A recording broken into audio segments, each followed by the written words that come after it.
Depuis des décennies, les entreprises qui conçoivent, réalisent et entretiennent les réseaux d'infrastructures de mobilité et l'aménagement de l'espace public proposent des solutions techniques visant à limiter l'impact environnemental des projets.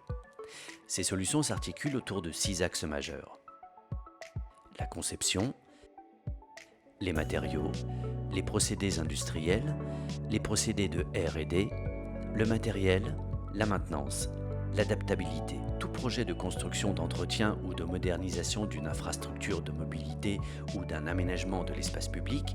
débute par une phase de conception qui doit permettre d'anticiper et de réduire les impacts du projet. En concevant l'amélioration du cadre de vie et des aménagements visant notamment à la réduction des îlots de chaleur urbains, à la diversité des revêtements et à la végétalisation. En optimisant la construction par le développement du BIM associé à l'intelligence artificielle, en optimisant le design des chaussées limitant l'épaisseur de matériaux à performance égale, et par l'éco-conception à l'aide du logiciel SEV. Nos entreprises ont fait le choix de la préservation des ressources non renouvelables par la valorisation ou le réemploi des matériaux, par la valorisation des matériaux de déconstruction d'ouvrages de bâtiments, par la valorisation des matériaux issus des coproduits d'autres secteurs industriels, par le recyclage des agrégats d'enrobés bitumeux issus de la déconstruction. En matière de procédés, les nouvelles techniques de production permettent d'abaisser la température de fabrication des revêtements, permettant une diminution notable de la consommation d'énergie et des émissions de CO2,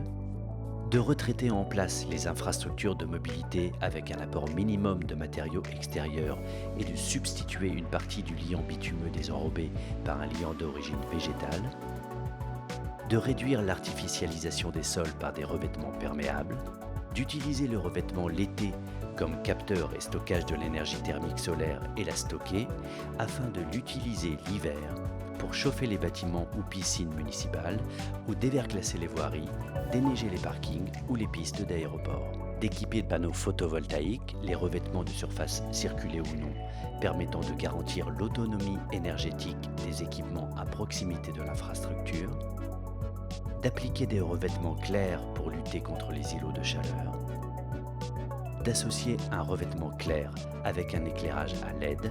et des détecteurs de passage pour optimiser la consommation électrique de l'éclairage public. Le matériel. Construire des infrastructures de mobilité et des aménagements durables et respectueux de l'environnement passe aussi par l'adaptation des engins utilisant des énergies fossiles vers des engins bas carbone,